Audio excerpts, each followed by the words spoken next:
You talked about loneliness, where you didn't realize how loneliness can affect you so much, and how, it kind of sounded how fast you could get into it and how fast it could overtake. Can you give maybe a little bit of advice to someone who may be feeling in that time or maybe going into that time? Because we can go through it, it just, no matter, you could be surrounded by 100 people and feel like you have nobody. That is a real thing.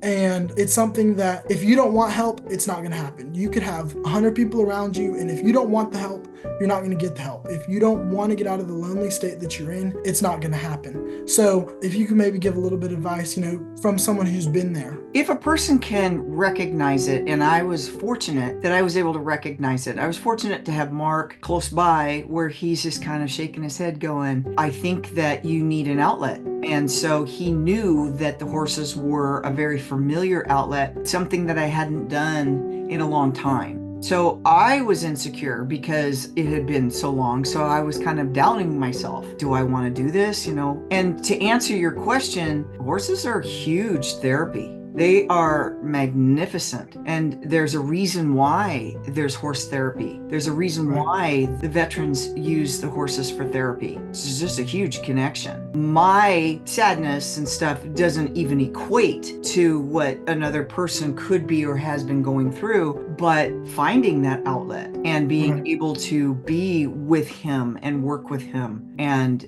become partners basically.